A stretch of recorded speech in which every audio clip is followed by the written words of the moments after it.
Sorry, got a little excited there. Just got done watching Daredevil, man. And I have to say, that first season is one of the better ones out there. Marvel did a really good job. Now, there were things they could have done better. Of course, nothing is perfect. But before we go through Marvel's Born Again, have to recap what came before and talk about where Matt Murdock started, where he ended up, and where he's going. Charlie Cox was really great in the titular role, and I'm so glad he finally returned. So come with me as I talk about this in detail. A complete history of the vigilante known as Daredevil.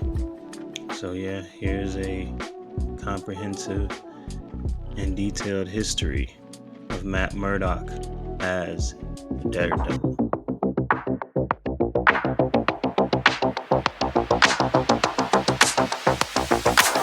Matt Murdock was a young boy who had a chemical spill which gave him incredible abilities as the vigilante known as Daredevil.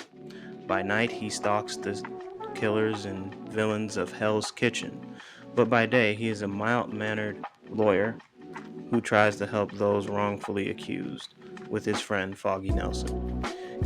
Also, Claire helps patch him up when possible in the first season. Matt is a good Catholic, and he also doesn't kill his bad guys possible. He takes on a new client, Karen Page, who has been framed for the murder of someone by a corrupt Union-allied company.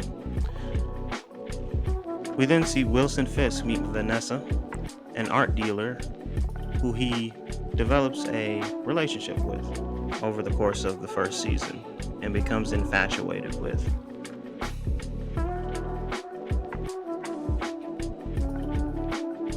Vanessa and Fisk become inseparable, and when Wilson was embarrassed in front of her, he beheads a man with a door, which was insanity.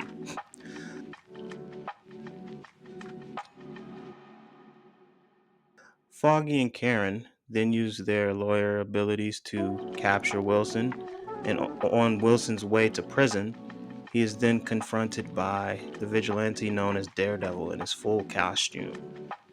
Matt and Wilson throw hands, and Matt ends up taking him out and putting him in jail at the end of the first season. He collared Fisk and won the day, and also Frank Castle helped him with those endeavors. He then becomes the vigilante known as Punisher and pushes Matt and his Catholic beliefs. Once the Punisher was captured, him and Wilson Fisk come up with a deal to help Frank Castle get some type of closure with his family. Frank then goes on a killing spree in one part of the prison to find the name of the killer. He does, and once he confronts Wilson Fisk once again, has a little fist fight, he gets out, and then he has his own season of TV, which was incredible by itself. He saves Karen before going off to find the guy who murdered his family, and he helps Daredevil when he can in season 1. Frank then embodies the entirety of the Punisher persona, hunting down those who wronged him and his family during the day of the carousel ride. Frank in his Punisher outfit looks absolutely badass. Love that vest, love the white skull. He goes throughout his season taking out most of the criminals and then finally getting to the end and figuring out the people who murdered his family wrongly. Then in Daredevil season 2, we meet Stick, who taught Matt to hone his abilities in the first few years of him being blind. Stick then enlists the help of Elektra, who entrances Matt with her beauty and causes him to fight on the side of Stick against the Hand. Karen and Elektra and Matt have a love triangle during the season finale, Matt gets help from Elektra to take down the Hand. We then go to the Defender series where we meet Jessica Jones, Luke Cage, and the Iron Fist, who team up with Matt to take down the rejuvenated Elektra after the Hand uses her body to take over New York, essentially. Elektra then confronts Matt and his team of defenders. They all team up, and eventually they confront Elektra.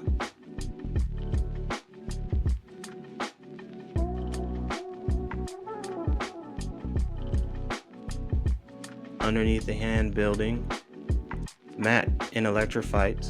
They kiss, and the building falls on top of them, leaving Matt in a coma. He wakes up in season 3 to a nun who helps nurse him back to health. Father Marcus also was there. Wilson, now in jail, gets the help of FBI agent Ray, who gets him under house arrest and released from prison. During house arrest, Ray learns that his boss was working for Wilson Fisk the entire time, helping Wilson get ahead and clearing his name. Matt goes on a rampage after finding out these facts. Wilson entraps Matt in a prison, sets the prisoners free on Matt, and Matt had to fight his way out. Wilson then finds a young FBI agent named Poindexter who killed his father and uses his rage and abilities and wants him to take on the persona of Daredevil. Poindexter and Matt fights in the offices and in the church multiple times during season 3. Poindexter then learns that Wilson Fisk kills his girlfriend, and while going after Fisk, him, Matt, and Wilson have a fight where Poindexter gets his back broken, but he will return in future seasons. Matt finally defeats Wilson Fisk, and sadly, he can't come to kill him. Wilson gets arrested. Matt, Karen, Foggy celebrate, and Daredevil looks over the city, triumphant. In Spider-Man: No Way Home, Matt Murdock becomes the lawyer for Peter Parker, and a very good one at that. And now in She-Hulk, Attorney at Law, Matt comes up against Jen Walters in a court case, but then outside of the court, they battle and they both learn that they're superheroes and have a relationship. In Hawkeye, Kingpin comes upon Maya and Hawkeye and enduring arrows in his chest and getting shot in the head. Maya becomes Kingpin's successor in a way, but she resists that, and Kingpin gets shot in the head but survives. In the series Echo, Maya and Wilson then reunite outside of Hell's Kitchen, and Wilson wants her to take over his business. But Maya denies that. Using her innate abilities, she then stops Wilson Fisk from becoming even worse. Wilson then returns to New York and runs for mayor, and that's where we come upon the events of Daredevil Born Again. Matt Murdock and his friend and legal partner Foggy Nelson and Karen Page celebrate the retirement of NYPD associate Cherry at Josie's bar. They are then attacked by their old enemy, Benjamin Dex Poindexter, who fatally shoots Nelson. An enraged Matt Murdock, as the masked vigilante Daredevil, drops Dex off a roof. Cherry sees Matt and then realizes that he was Daredevil. Now, in this scene, it was just one of the most shocking beginnings to any season I've ever watched, ever. I don't want to be hyperbolic, but the scene between Matt and Poindexter in episode 1 was just something I just did not fully expect. It threw me for a loop. It really sent me off the edge, and it even got my Twitter account suspended. But yeah, this was insane. Karen, she wanted to fight back, but Poindexter, he was on a mission, and it was a really good mystery all season just to see why he did this. Matt then comes back, tackles him, and they just start throwing hands. Absolutely. The cinematography and choreography in the fight scenes were some of the best. He cries and sends Poindexter off a roof. Later, Wilson Fisk then returns to his criminal empire while his wife Vanessa is running it. They then have a conversation, and Vanessa seems to be not fully truthful with Wilson. While Wilson Fisk is sworn in, he tries to balance his work and his life. Matt's new assistant then comes to him with the news that they have a new client who was arrested for fiddle faddle and wrongly accused by police. During Poindexter's trial, Matt testifies and Poindexter gets sent away for life. Karen and Matt try to reconcile their differences after Foggy's death, but they can't, so they go their separate ways. Matt has a new love interest, and at the end of episode 1, Matt and Wilson have a little chat to make sure they're not abusing their powers. Also, Matt sees that Wilson Fisk is now the new elect for mayor. Wilson gets a new assistant, and he addresses the people of New York, reassuring them that he will be a just mayor and help stop the vigilante problem plaguing New York at this current moment in time. He then discovers that his wife has had an affair while he was gone. Along with that, he's trying to fix the city proactively instead of retroactively. Matt Murdock then comes in to defend Hector Ayala, who approached 2 men on a subway platform harassing another. He then attempts to stop one of the men, and one of those men ends up dying. He was a police officer. He gets arrested, and Matt figures out that he is the vigilante White Tiger. Murdock, using his heightened sentence, believes that Ayala's story is true. Cherry, now working as Murdock's investigator, learns that Ayala is the White Tiger. Murdock convinces the judge in Ayala's case to withhold this information, believing it will be unbiased and unfair to the jury. B.B. Urich reveals that the popular NYPD commissioner, Gallo, is poised to resign in protest of Fisk becoming mayor. Fisk threatens to expose Gallo infidelity to stop him from resigning, but that only stokes the fire in the NYPD officer. Matt then tackles the case of Hector Ayala head-on, attempting to find any way to make the judge see that the man is innocent. The judge doesn't buy it and moves forward with the trial.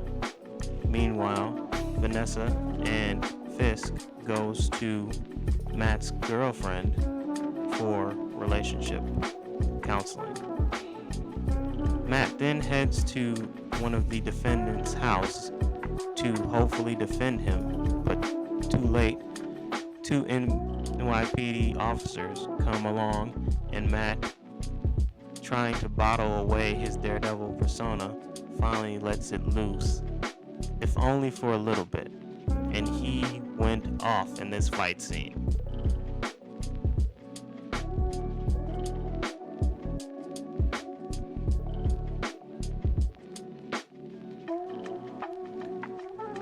Matt tries to convince Hector to reveal his White Tiger persona thinking it's the only way. Wilson and Vanessa tries to reconcile as the two come head to head. The two leaders of New York City's gang, Luca and Victor, begin to fight amongst themselves. Fisk believes they should let the gangs kill each other to help build a lasting peace, but Vanessa is frustrated that her work is being undone. She sends Wilson's right-hand man order to pay $1.8 million. Matt learns that the defendant is getting threatened by one of the NYPD officers and confronts him.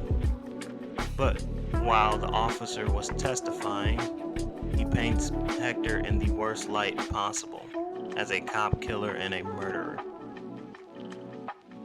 Matt shoots back and asks, what about the guy who was on the platform who Hector was defending? Cherry then finds out that the defendant that Matt was going to use in his court case was being threatened to testify against Ayala. But Torres is intimidated by the police and say he was never assaulted. With no other option, Murdock reveals Ayala's identity as the White Tiger in court the next day. There was nothing else he could really do after that. He had to use some type of tactic, and that was the best one at the moment. He even tried to bring up other people to defend Hector who have encountered the White Tiger. There was just nothing else Matt could do in that moment. He even attempted to cause a mistrial in a way, and the judge didn't want that because that would have been bad optics for the city.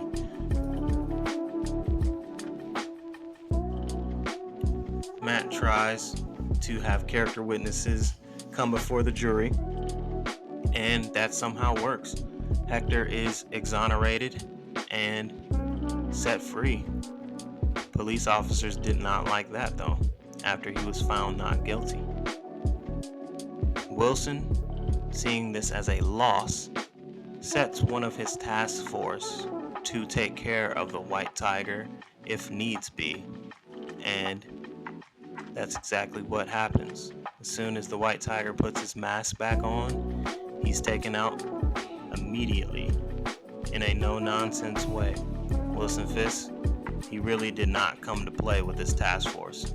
Easily one of my favorite parts of the season.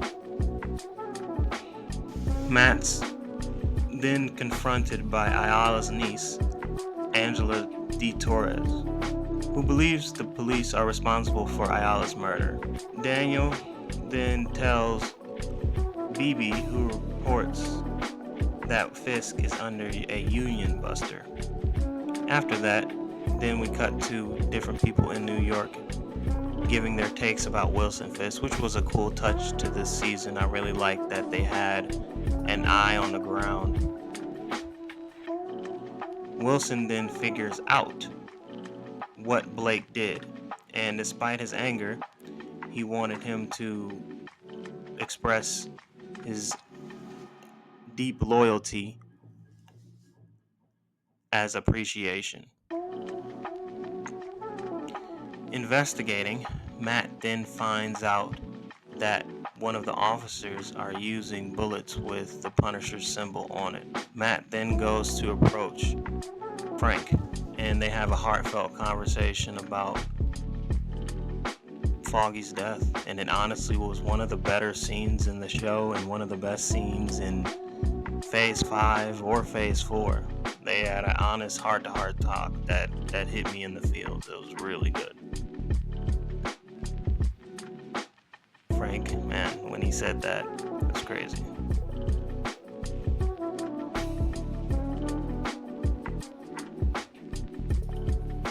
We learn Wilson has had Vanessa's lover in a cage.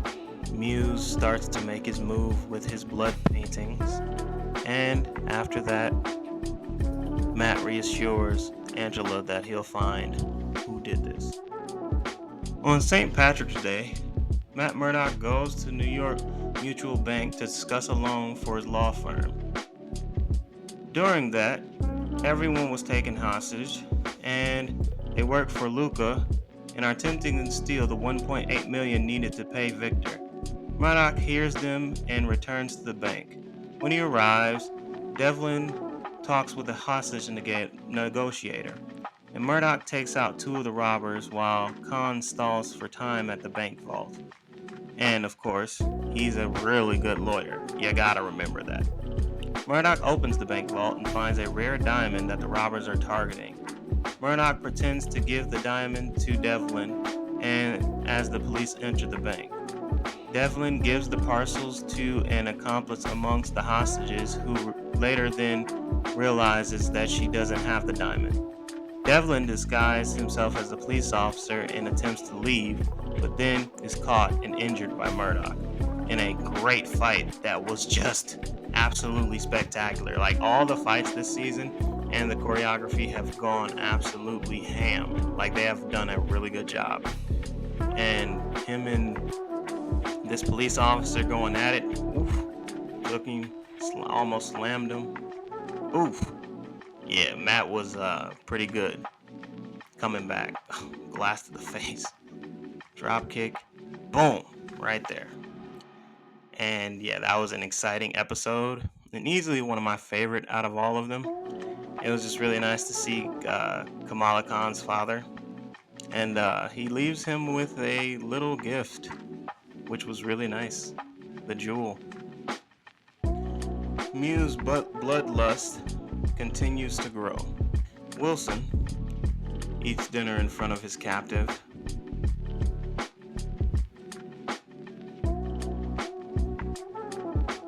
Matt hears the premise of his girlfriend's new book, Vigilantes, and why they revere the mask. Matt tries to dissuade her from this course, but there's no turning back. Wilson then confronts the man about the $1.8 million, and he tells him to go shove it where the sun don't shine. Victor's niece comes to Matt and demands justice, but that's just not how it works.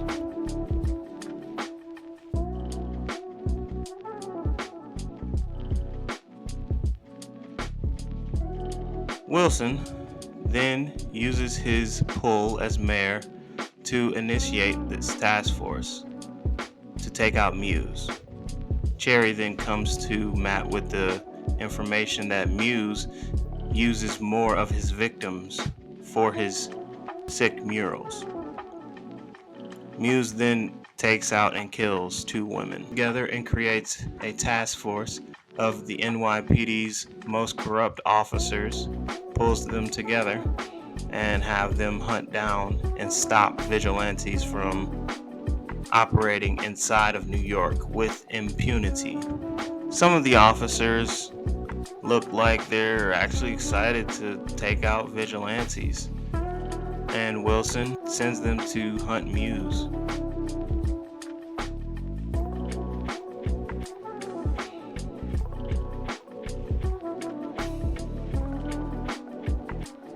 Matt then gets a call and heard that Angela has went missing, and he finally puts the mask back on as Daredevil and goes out and attempts to find Muse himself, discovering that the police can't do a good a job.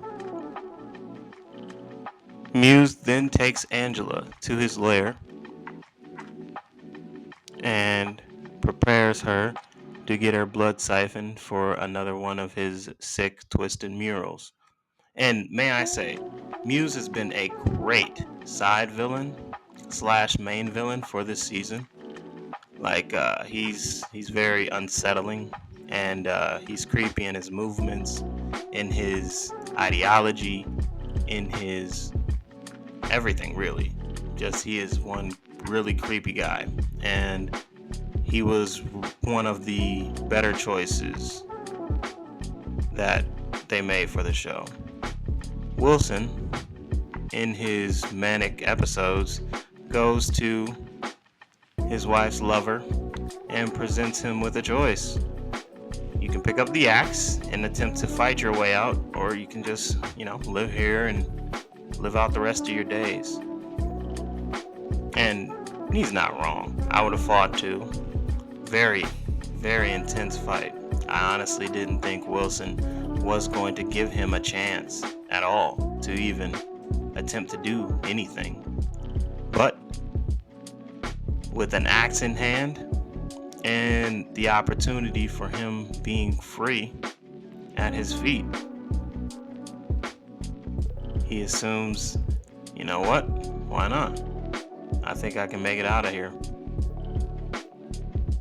But cutting back to Muse and Angela, Muse feels something's coming. He can't tell what, but it's the devil of Hell's Kitchen coming to exact revenge, and him and Muse had a rousing fight.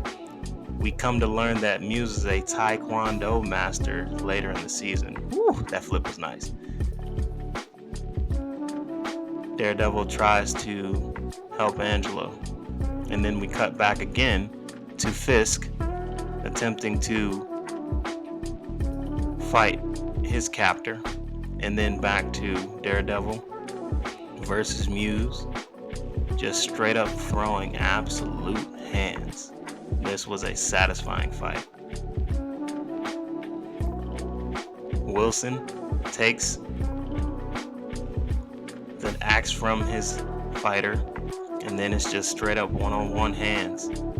Muse and Daredevil continue to go at it, and almost ends up killing Angela. Muse does, but Daredevil has not come to play. 1 kick, 2 kick, 3 kicks.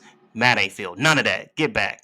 And he just, man, he was going crazy body slam. And then Wilson, oh man, what a rousing fight. This was some sick stuff, dude. Both of them was going off. I honestly didn't think we were going to get a fight scene out of Wilson this season. But man, Vincent D'Onofrio as Kingpin is one of the better castings of all time in comic book movies or TV shows. Matt, in his rage, almost ends up killing Muse, but he remembers that he had a mission to come save Angela and make sure she made it back. The next episode shows Matt waking up, saying a prayer to the picture of Foggy, still with the memory of him heavy on his heart. She tries to convince Matt to open up to her, but he sees through her spiel.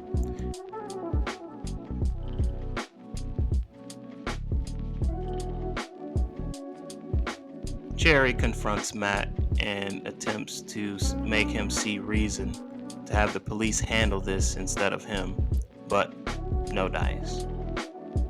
Wilson then talks about how Daredevil has destroyed his 10-year operation and how he wants him captured or unalived.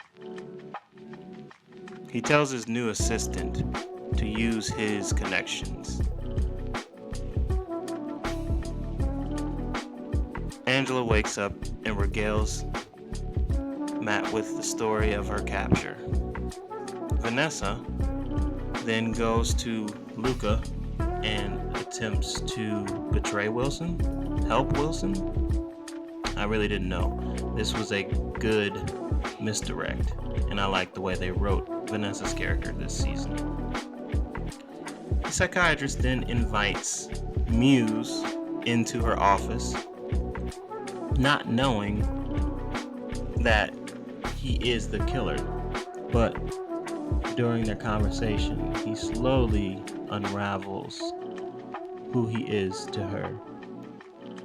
We learn that he was taught Taekwondo by a master and forced on by his family. He did it to appease his father, not because he wanted to, but that made him a prolific fighter nonetheless. He ended up killing his coach, and Dr. Glenn knows or comes to suspect that Muse is sitting right in front of her. Now, the actor who played Muse is really good, and he made me very uncomfortable and made my screen crawl. Bastion was such a good character this season. Fisk sets out and has his task force attempt to handle Muse.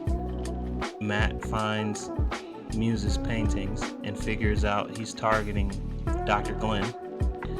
Muse then attempts to make Dr. Glenn into a mural, but right in the nick of time, Daredevil comes to save the day. Stopping Muse, they have a fight right in Dr. Glenn's office, trying to stop him from killing her. And man, again, the choreography in this show is absolutely spectacular.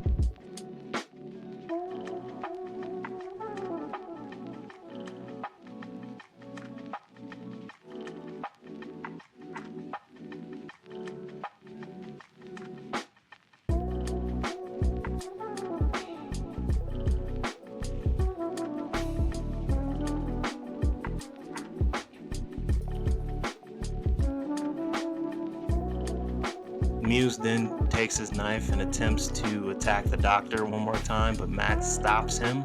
And then right before he's to take Muse out, the police breach the building and attempt to get there before anything bad happens. But sadly, Muse is shot by Dr. Glenn and she passes out from blood loss.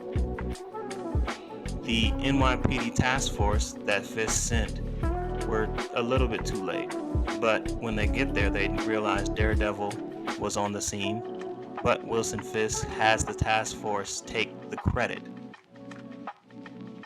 Wilson's assistant then asked BB to write an article and tell how the task force took down Muse.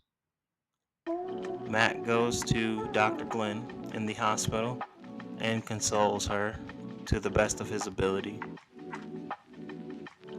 And Wilson holds up the mask of Muse and takes credit. Vanessa sends a message, the assassin after Fisk. Wilson's assistant, Buck, takes out the assassin effortlessly to end the episode. Poindexter is moved from solitary confinement to Gen Pop on the orders of Fisk. Fisk also reveals his imprisonment of Adam to Vanessa and watches as she kills him. And I honestly didn't think she would kill him. I thought she would probably try to help him out of the cage, but it showed that she is as manic as Fisk, and that's just an unsettling thought. The ending shot to this scene was haunting. When they zoomed out and they showed Adam dead in the cage and Wilson and her together. Dr. Glenn gets invited to Fisk's party, and Matt's assistant tells Matt that Poindexter is in general population and that he wishes to speak with Matt. Wilson celebrates the victories of the task force, and also he takes his assistant and he promotes him to look over the city council.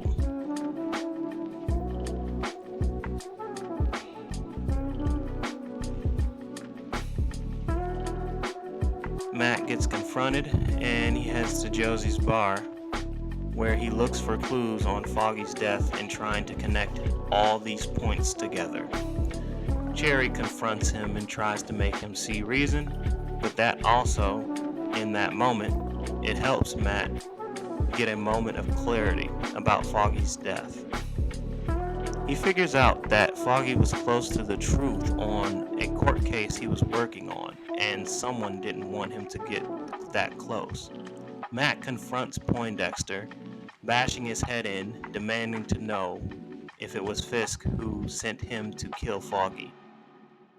Poindexter doesn't reveal it, but when Matt smashes Poindexter's head, he allows him to free himself from confinement. There's a party, and Fisk, with his wife, confronts multiple people, including a vigilante who goes by the Sword, or the Swordsman.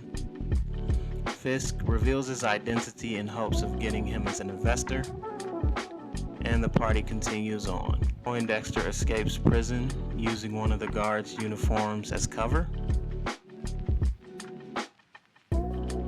and the task force threatens a man who took a picture of Wilson Fisk, and they are confronted by the commissioner, no longer threaten them because they work directly under the mayor.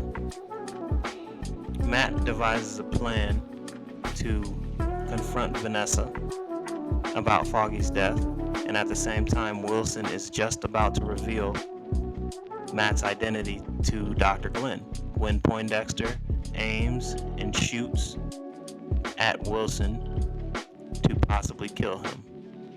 Matt jumps in front and saves Wilson Fisk's life surprisingly, and he begins to bleed out.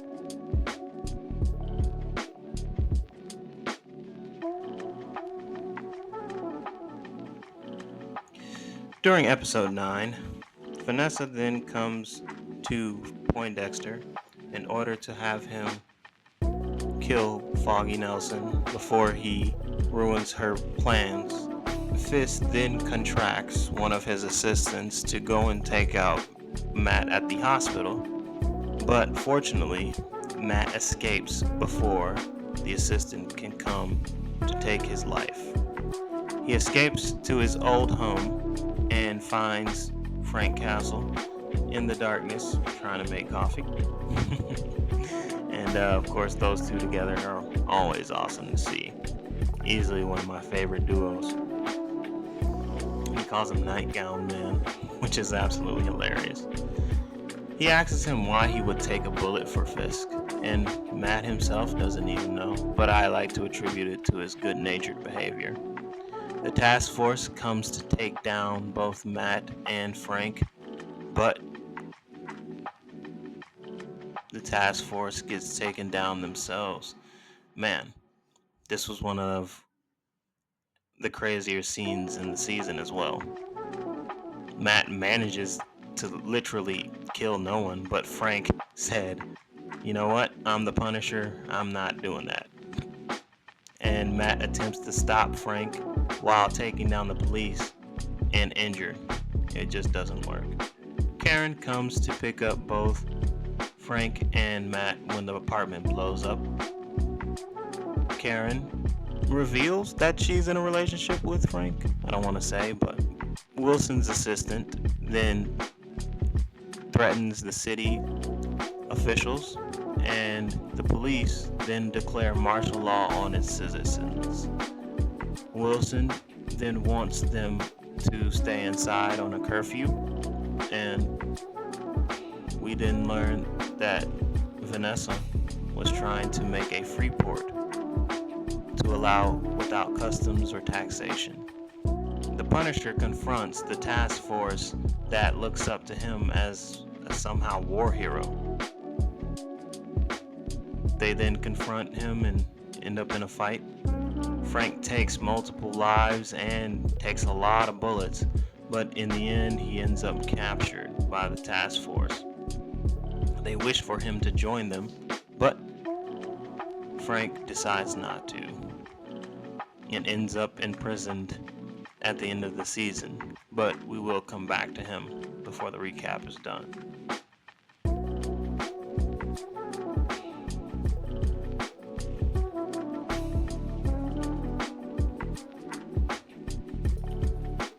The commissioner is then taken in front of his police officers and given the Oberyn Martell treatment. Fisk is a savage, a true savage. Matt wants to confront Fisk, but gets talked down by Karen and convinced to get an army before confronting him. Wilson then proposes that Dr. Glenn becomes his mental health advisor, and he also outlaws vigilantes at the end of this season. making Matt's position in Hell's Kitchen and New York as a whole tenuous from this point on. He then devises a plan to use all of the outcasts that Wilson Fisk doesn't deem necessary in the city and tries to create his own army to confront Wilson hopefully next season. And just let me say, this season of Born Again was very good, but it could have been a lot better. With everyone in their starting places for next season, it's going to be interesting to see where Daredevil goes from here. Now, here are my thoughts. The plot was pretty good. There were some things they could have cut out or they could have left, but all in all, it was a good season for the plot, so I'll give that a full point.